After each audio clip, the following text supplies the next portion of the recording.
Hello students, again welcome to P1Qs chapter 2 one short revision। आज फटाफट जो भी इम्पोर्टेंट बातें हैं जो आपको याद रखनी चाहिए, फास्ट थोड़ा रिवीजन करना है हमें। जो फॉर्मूलाएं आपको याद रखनी है वो सब फॉर्मूलास आपको करवा दूं आज। बच्चों, chapter 2 structure of atom is one of the most IMP chapter. इस मोस्ट आईएमपी चैप्टर के 2 पार्ट है। एक पार्ट ये है जिसमें इलेक्ट्रॉनिक कॉन्फ़िगरेशन आता है, प्लस इसमें क्वांटम नंबर आते हैं। आउटबाउ-पाउली रूल यानी ये इलेक्ट्रॉनिक कॉन्फ़िगरेशन में आ गया।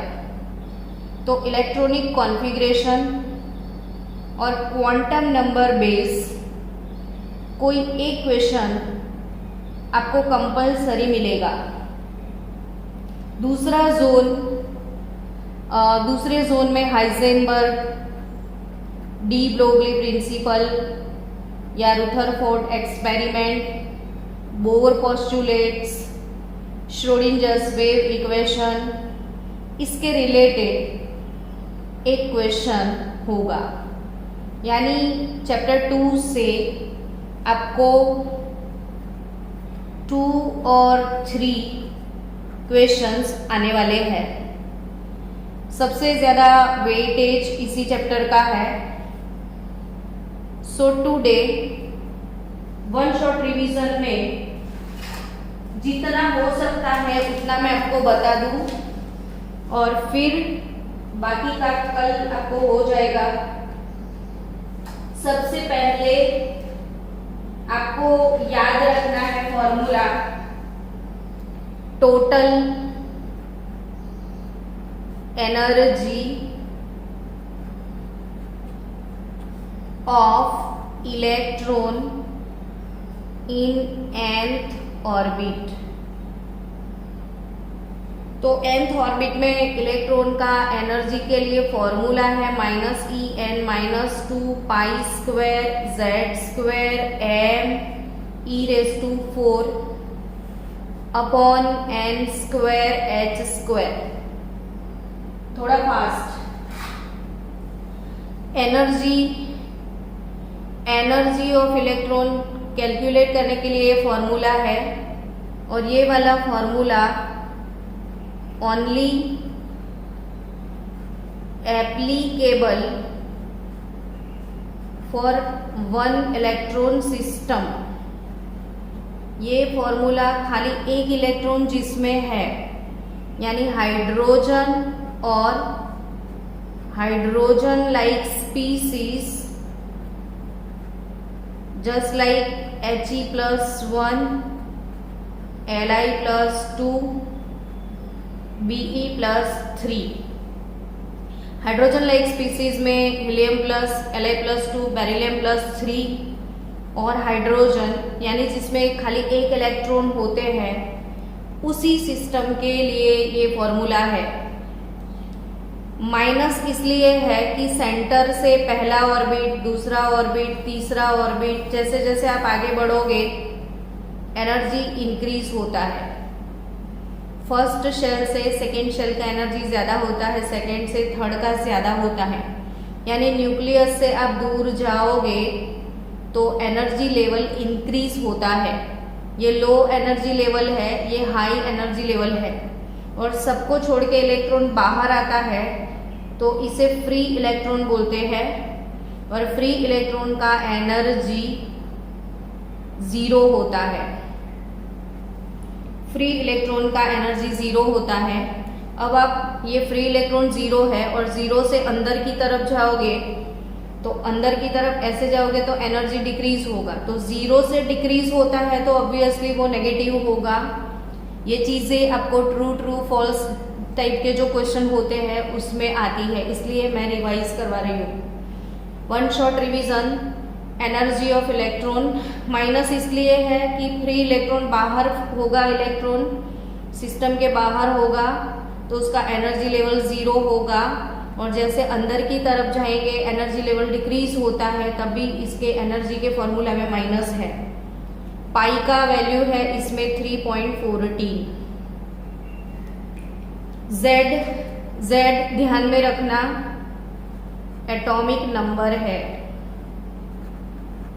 M है मास ऑफ इलेक्ट्रॉन। आप में से बच्चों बताओ ना, इलेक्ट्रॉन का मास कितना है फास्ट? मेरे को इलेक्ट्रॉन का मास बताओ। आप जितना फास्ट बोलोगे लेक्चर उतना फास्ट चलेगा, ये वन शॉट रिवीजन है। मास ऑफ 9.109 इंटू 10⁻³ kg में है। हाँ, ये m इलेक्ट्रॉन का मास है। E जो है, E क्या है? Charge of electron. E क्या है? Charge of electron. n है ऑर्बिट का नंबर, प्रिंसिपल क्वांटम नंबर, और h प्लैंक कांस्टेंट। किसको प्लैंक कांस्टेंट का वैल्यू पता है बच्चों? तो प्लैंक कांस्टेंट का value 6.626 into 10⁻³ joule into second. तो अभी नहीं पता है तो मेमोराइज कर लेना। प्लैंक कांस्टेंट h का value 6.626 into 10⁻³ joule into second. अब बच्चों इसमें आप पाई का वैल्यू डाल दो, एटॉमिक नंबर का वैल्यू मत डालो, क्योंकि एटॉमिक नंबर हर एक स्पीसीज के लिए चेंज होगा। मास ऑफ इलेक्ट्रॉन डाल दो।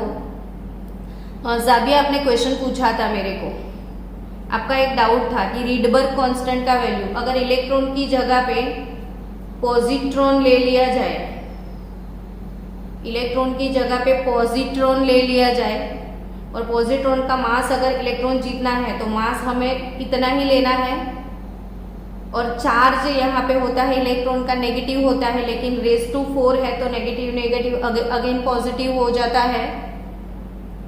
तो इलेक्ट्रॉन की बदले आप पॉजिट्रॉन रखोगे तो भी RH के वैल्यू में क्यों चेंज नहीं आएगा, ये यहाँ से पता चलेगा।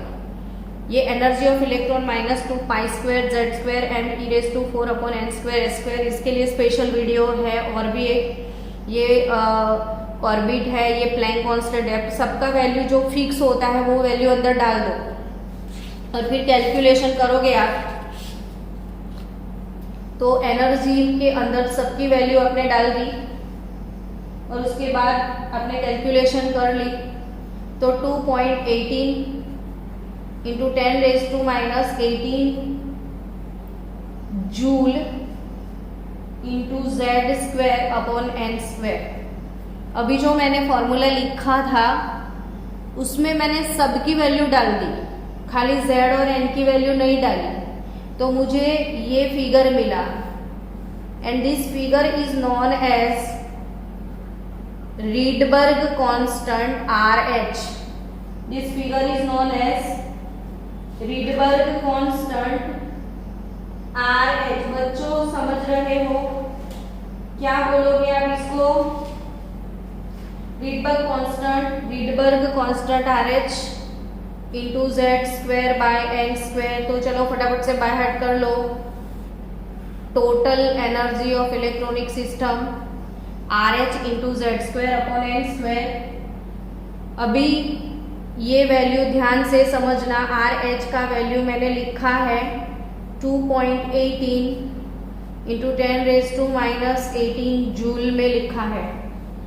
उसी वैल्यू को बच्चों हम चाहते हैं जूल के बदले इलेक्ट्रॉन वोल्ट में कन्वर्ट करना। जूल के बदले किस में जाना है आपको? इलेक्ट्रॉन वोल्ट में।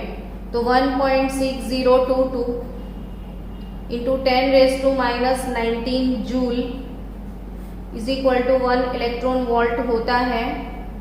तो 2.18 इंटू 10⁻18 जूल, तो वो कितने इलेक्ट्रॉन वोल्ट होगा? तो 2.18 इंटू 10⁻18 डिवाइडेड बाय 10 इंटू 10⁻⁻19, तो आपका आंसर आ जाएगा 13.6 इलेक्ट्रॉन वोल्ट पर एटम। ये पर एटम वैल्यू है, ये भी जूल पर एटम वाला वैल्यू है। यानी बच्चों एनर्जी का दूसरा फॉर्मूला आपको याद रखना है, RH का वैल्यू 13.6 भी हो सकता है into Z square upon n square. ये जो 13.6 है वो इलेक्ट्रॉन वोल्ट में है वैल्यू, है वही चीज, ये है वही चीज। RH वाला जूल वैल्यू ईवी में कन्वर्ट करोगे तो इतना आएगा। अब इलेक्ट्रॉन वोल्ट के बदले बच्चों आपको किलो जूल पर मोल में जाना है, तो ये जूल वैल्यू को किलो जूल पर मोल में जाना है, तो ये वैल्यू पर एटम है 2.18 इंटू 10⁻⁻18। ये वैल्यू पर एटम है फॉर 1 एटम, यानी 1 एटम के लिए इतना, तो 1 मोल एटम यानी 6.022, उसके लिए कितना, तो याद रखना एनर्जी का फॉर्मूला -1312 13 के बदले 1312 किलो जूल पर mole into Z square by n square. Energy का ये फॉर्मूला भी हो सकता है, यानी ये रिडबर्ग कांस्टेंट का जो वैल्यू है वो चेंज कर करके आप लिखोगे तो आपको डिफरेंट यूनिट में कन्वर्ट करोगे तो डिफरेंट वैल्यू। तो फिर से एक बार ओवरऑल रिव्यू में लिख दूं, ओवरऑल रिव्यू की energy of electron En minus 2 pi square Z square m⁴ upon n square h square. सबकी वैल्यू डाल दोगे तो रिडबर्ग कांस्टेंट मिलेगा -RH into Z square by n square. तो RH का वैल्यू है 2.18 इंटू 10⁻⁻18 जूल पर एटम। वही value है 13.6 electron volt per atom.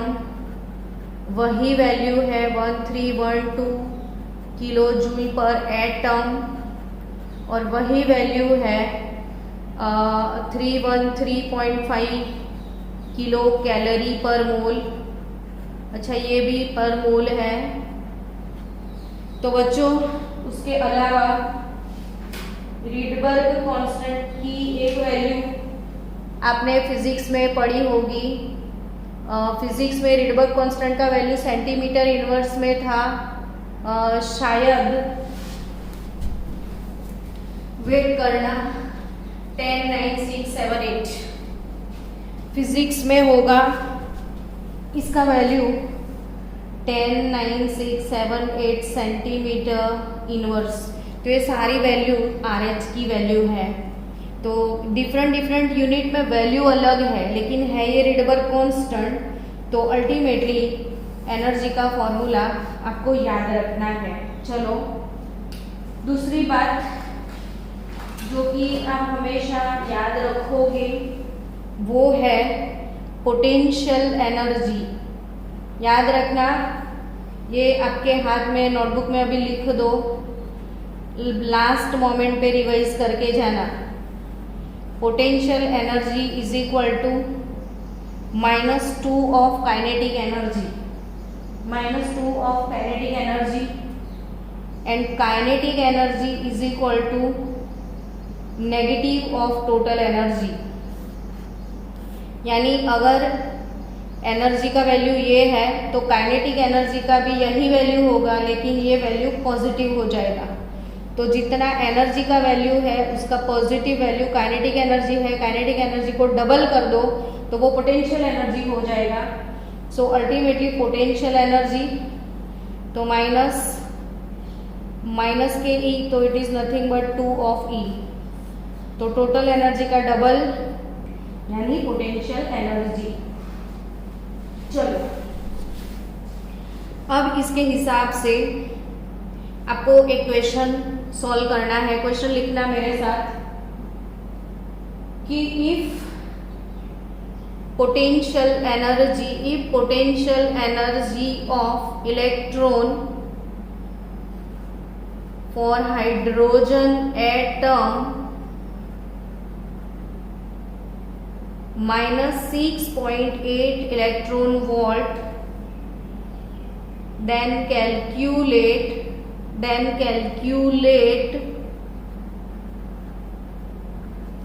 kinetic energy, total energy and radius of orbit. ये क्वेश्चन अगर है तो इसको सॉल्व कैसे करना है, थोड़ा फास्ट और शॉर्ट है। अगर आपके पास पोटेंशियल एनर्जी है, potential energy of electron for hydrogen atom minus 6.8 electron volt, तो आपको क्या क्या कैलकुलेट करना है, तो kinetic energy, total energy and radius, इतनी चीजें कैलकुलेट करनी है। आपके पास क्या है, पोटेंशियल एनर्जी, तो potential energy is nothing but twice of total energy है। अच्छा, आपको काइनेटिक एनर्जी भी तो एनर्जी से मिल जाएगा, तो potential energy twice of total energy and potential energy is minus 2 kinetic energy, so minus 2 into kinetic energy is equal to minus 6.8 electron volt. तो kinetic energy आपकी क्या हो जाएगी, 6.8 डिवाइडेड बाई 2, 3.4 वोल्ट हो जाएगी। समझ रहे हो कैसे यूटिलाइज करना है फॉर्मूला को। तो काइनेटिक एनर्जी 3.4 इलेक्ट्रॉन वोल्ट हो गई। अब आपको काइनेटिक एनर्जी से ये एनर्जी मिल जाएगी, तो opposite of kinetic energy is equal to total energy.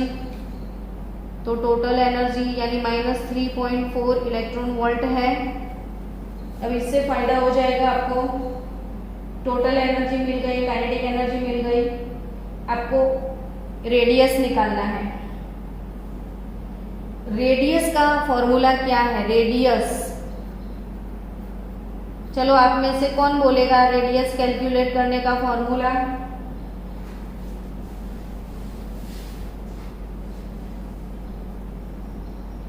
Radius का फॉर्मूला बताओ ज़ाबिया।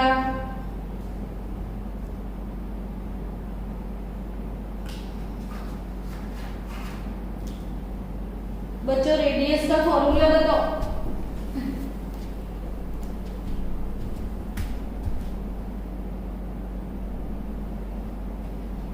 आप लोग हो कि नहीं हो मीटिंग में। ज़ाबिया रेडियस का फॉर्मूला पूछ रही हूं मैं।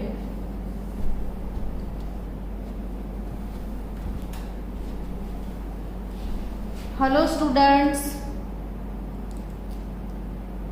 तो रेडियस के लिए फॉर्मूला है 0.529 into N square upon Z angstrom. ये फॉर्मूला है रेडियस का।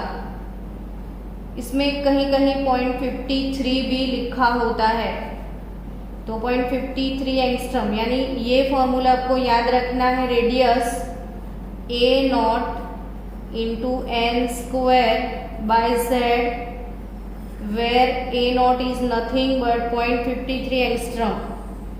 और ये first orbit of hydrogen atom का रेडियस है। हाइड्रोजन एटम की फर्स्ट ऑर्बिट का रेडियस है ये A नॉट।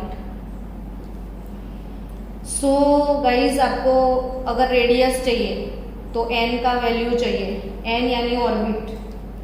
तो n का वैल्यू आप एनर्जी से लेके आओगे, एनर्जी En।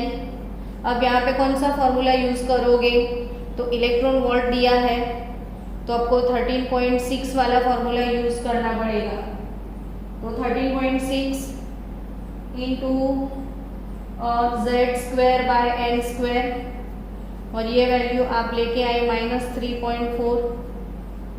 ठीक है, z क्या है, एटॉमिक नंबर 1 है, तो n² होगा आपका 13.6/3.4।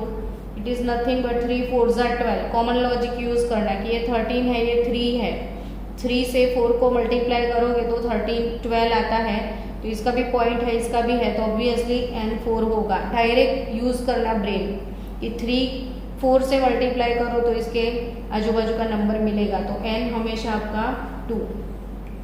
अब ऐसे ही आप ब्रेन यूज़ करो कि ऑर्बिट निकालना है ना, तो ऑर्बिट होल नंबर होता है, 1 स्क्वायर 2 स्क्वायर 3 स्क्वायर 4 स्क्वायर, तो उसके रिगार्डिंग ये आंसर आने वाला है, समझ जाना आप। तो यहाँ पे रेडियस निकालोगे अब Rn, ए नोट का वैल्यू है 0.53, n है अपना ऑर्बिट n = 2, तो ये 2 स्क्वायर हो जाएगा, z तो इसका 1 रहेगा,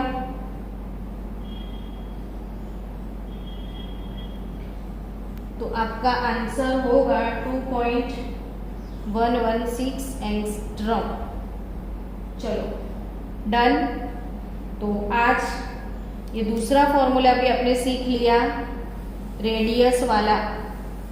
तो इलेक्ट्रॉन का मतलब ऑर्बिट का रेडियस 0.529 × n²/z, और ये 0.529 यानी 0.53 एंगस्ट्रॉम, और पिकोमीटर में 52.9 पिकोमीटर ये होता है। चलो नेक्स्ट सेशन अपना होगा velocity of electron. Velocity of electron तो ये हो जाएगा v, velocity of electron v 2.188 × 10⁸ z/n cm/s।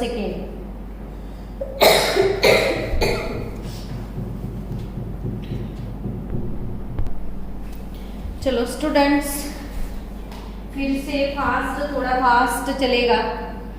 Velocity of electron, velocity of electron कैसे कैलकुलेट करना है, तो वेलोसिटी इन nth ऑर्बिट 2.18 × 10⁸ z/n cm/s। तो ये 3 फॉर्मूला आप मेरे साथ लिखते जाओ, सो लास्ट मोमेंट में बाय हार्ट करके जाना। चलो थोड़े PYQs अभी सॉल्व करते हैं। PYQs यानी previous year questions. PYQs previous year questions को हम कैसे सॉल्व करेंगे, तो 2005 का क्वेश्चन है, ध्यान से लिखना कि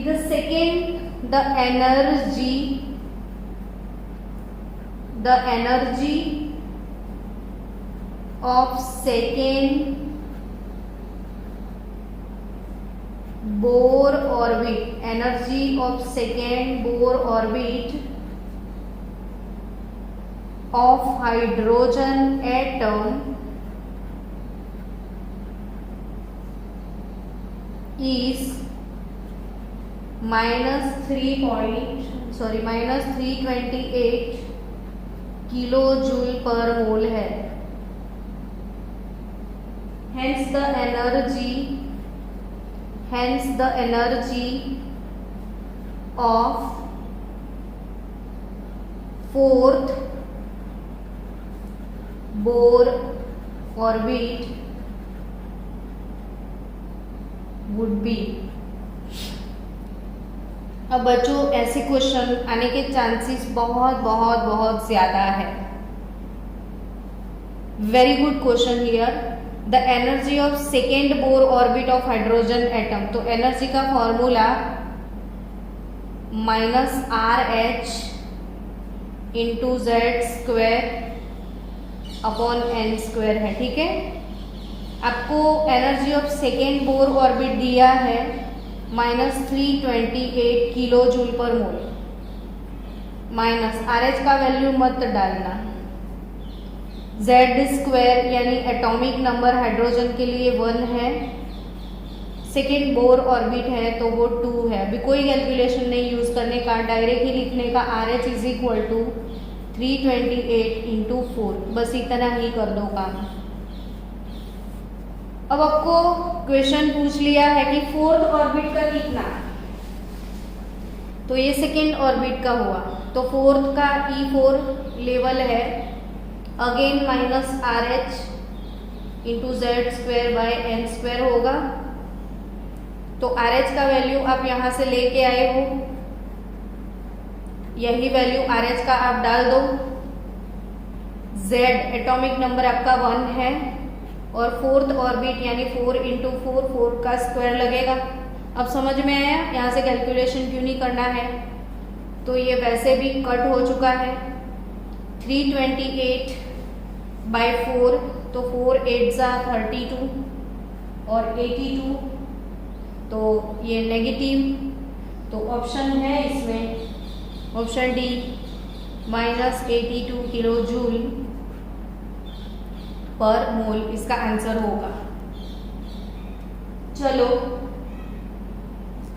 स्टूडेंट्स, ऐसा और एक क्वेश्चन है 2002 के लिए। तो 2002 का क्वेश्चन ध्यान से लिखना।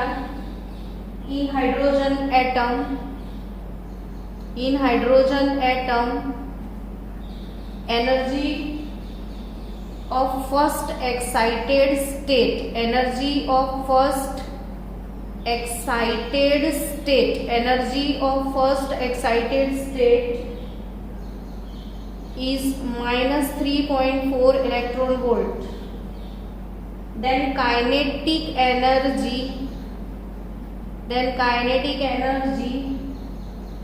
of same orbit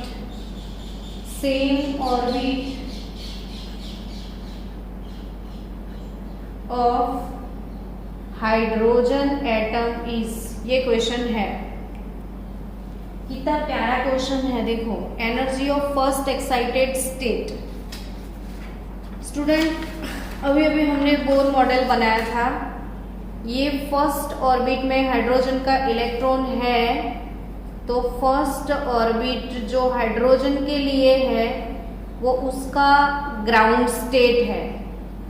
ये ग्राउंड स्टेट फर्स्ट को n इज इक्वल टू 1 को हाइड्रोजन के इलेक्ट्रॉन के लिए ग्राउंड स्टेट बोला जाता है। अब वो फर्स्ट ऑर्बिट पे जंप लगा के सेकेंड ऑर्बिट में जाएगा, तो n is 2 is called first excited state यानी सेकेंड ऑर्बिट। अगर वो ग्राउंड स्टेट से थर्ड में गया तो इट्स सेकेंड एक्साइटेड स्टेट, और n इज इक्वल टू 4 तो ये थर्ड एक्साइटेड, यानी जो फर्स्ट है वो ग्राउंड स्टेट, सेकेंड है वो फर्स्ट एक्साइटेड स्टेट। तो क्वेश्चन है energy of first excited state यानी सेकेंड ऑर्बिट, और सेकेंड ऑर्बिट का एनर्जी लेवल होगा Z² अपॉन N², ठीक है। तो first excited state minus 3.4 is equal to minus RH Z1 है upon N। First excited state minus 3.4 electron volt, then kinetic energy of same orbit, तो ये N² हो जाएगा। सॉरी, फर्स्ट एक्साइटेड स्टेट यानी second orbit, तो 2², तो RH कितना होगा, तो 3.4 इंटू 2 हो जाएगा। तो 3.4 into 2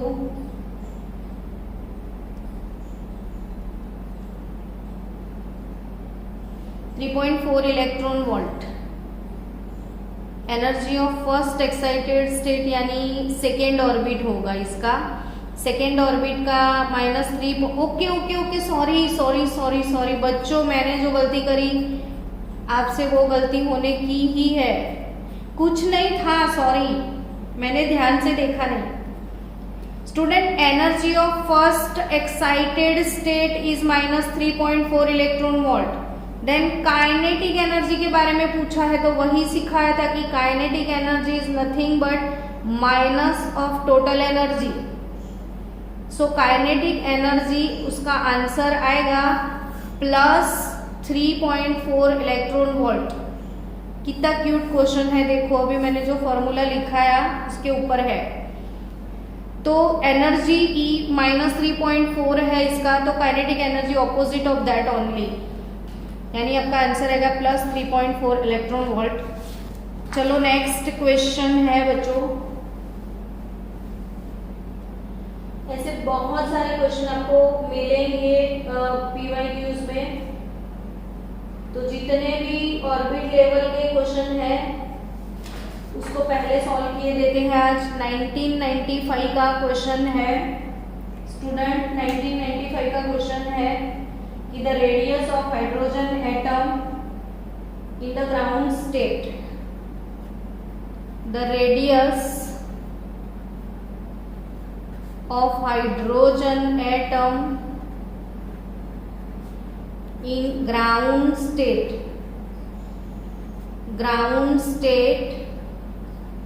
radius of hydrogen atom in the ground state is 0.53 angstrom. The radius of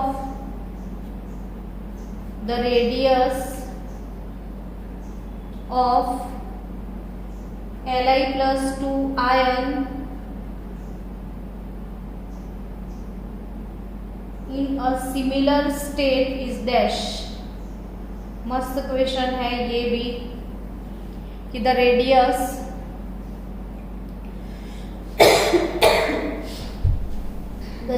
of hydrogen atom in ground state.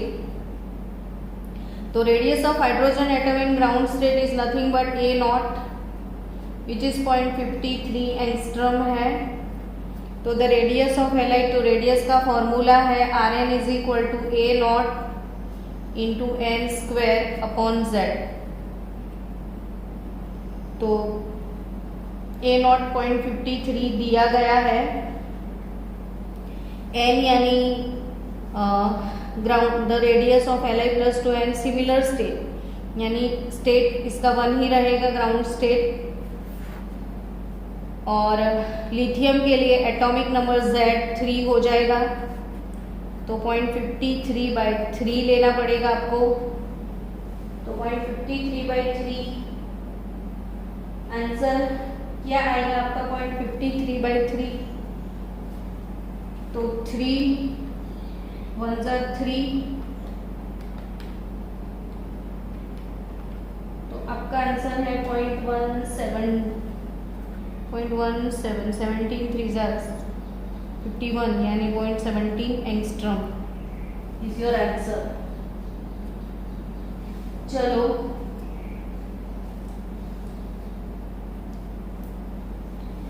ऐसा सेम क्वेश्चन था बच्चों 1998 में। क्वेश्चन था bore radius of the hydrogen atom is approximately, bore radius of atom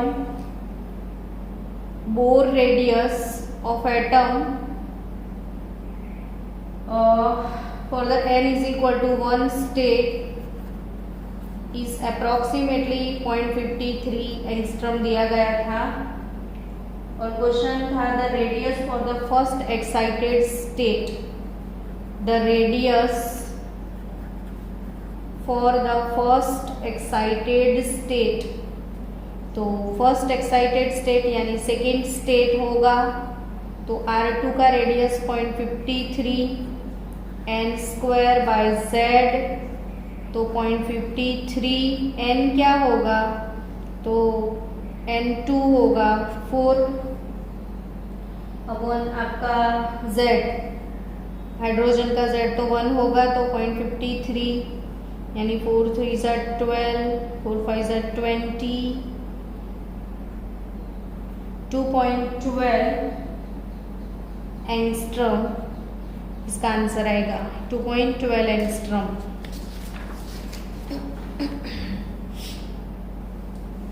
चलो students next question.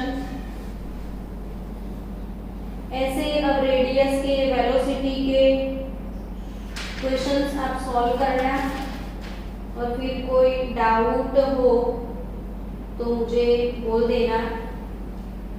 1992 1993 में एक question था, if ionization potential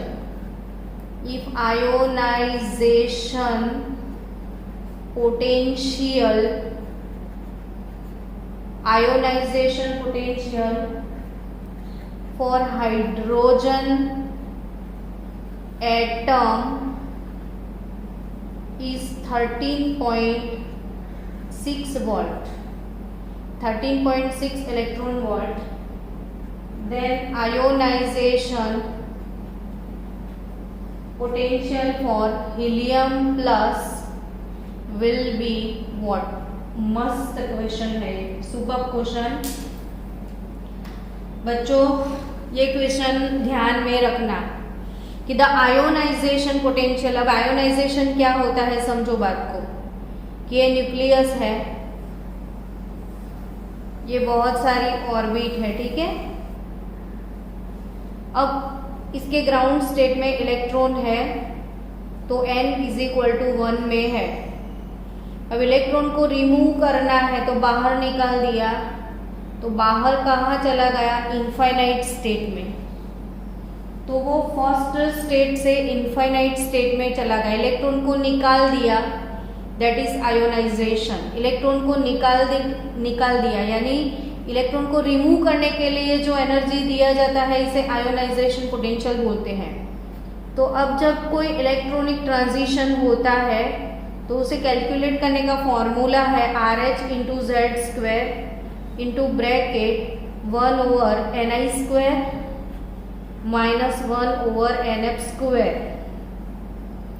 तो RH आयोनाइजेशन पोटेंशियल दिया गया है 13.6 इलेक्ट्रॉन वोल्ट, Z हाइड्रोजन का 1 होता है 1/ni² यानी 1 और ये 1/इनफाइनाइट यानी ये 0 हो जाएगा। यानी बच्चों JEE नीट वालों इसको आपको आराम से यही समझ लेना है कि कभी आपको आयोनाइजेशन पोटेंशियल हाइड्रोजन एटम का बोल दिया तो उसे ही रिडबर्ग कांस्टेंट कंसीडर कर लेना। अब ये मैंने आपको समझा दिया कि ये क्यों रिडबर्ग हो जाएगा, तो अल्टीमेटली इट इज रिडबर्ग। तो the ionization of helium will be what? अब हीलियम के लिए आयोनाइजेशन पोटेंशियल कैलकुलेट करना है तो for helium for He plus delta E ionization potential RH × Z² 1/ni² - 1/nf²। Formula तो वही डालोगे, RH का वैल्यू 13.6 लिखोगे। Z क्या होता है? हीलियम का एटॉमिक नंबर 2 होता है तो 2 का स्क्वायर 4 हो जाएगा, और ये टर्म तो वैसे भी 1 होने वाला है, ये 1/1, ये इनफाइनाइट यानी 0, तो 13.6 × 4 हो जाएगा। तो 13.6 × 4 यानी 54.4 इलेक्ट्रॉन वोल्ट। मस्त क्वेश्चन है, ध्यान से पढ़ो, ध्यान से देखो, सुपर क्वेश्चन। कि the ionization potential of hydrogen. Ionization का मतलब ये होता है बच्चों की फर्स्ट ऑर्बिट से इलेक्ट्रॉन को इनफाइनाइट ऑर्बिट में लेके जाना है। तो फर्स्ट से इनफाइनाइट, अब ये फर्स्ट से ये बाहर चला गया, इसे बोला जाता है इलेक्ट्रॉनिक ट्रांजिशन। क्या बोलते हैं? इलेक्ट्रॉनिक ट्रांजिशन बोलते हैं। जब इलेक्ट्रॉनिक ट्रांजिशन होता है तो ये फॉर्मूला अप्लाई होता है कि इलेक्ट्रॉन जंपिंग जपक करता है तो या तो एनर्जी एब्जॉर्ब करता है या रिलीज करता है। तो फॉर्मूला रहेगा delta E = RH × Z² 1/ni² - 1/nf²। तो ये 13.6 RH 1/1 इनफाइनाइट, क्योंकि बाहर चला गया इलेक्ट्रॉन, कहाँ गया नहीं पता, तो इनफाइनाइट स्टेट होता है। तो जो भी आयोनाइजेशन पोटेंशियल दिया गया है उसे RH कंसिडर करना है। तो अब सीधा हीलियम के लिए delta E RH into Z square 1/ni² minus 1/nf²। RH का वैल्यू है 13.6, Z इसका एटॉमिक नंबर 2 होगा, तो 13.6 इंटू 4। चलो नेक्स्ट क्वेश्चन है 1992 का। सिंपली ऐसा ही पूछा है कि the energy of electron in the nth Bohr orbit, लेकिन 13.6 वाले यूनिट में पूछा है, तो 13.6 electron volt into Z square upon n square. सिर्फ फॉर्मूला पूछा है एनर्जी का। चलो अब ऑलमोस्ट एनर्जी के रिलेटेड मैंने जितने तरीके के क्वेश्चन थे आपकी प्रीवियस ईयर में वो सब करवाए हैं। अब आपको अगर ऐसा कोई क्वेश्चन मिले तो मुझे बोल देना, तो मैं सॉल्व करवा दूंगी। लेकिन इस टाइप के क्वेश्चंस की ज़्यादा प्रैक्टिस कर लेना आप थोड़ी बहुत, रेडियस का, एनर्जी का, वो सब। अब उसके बाद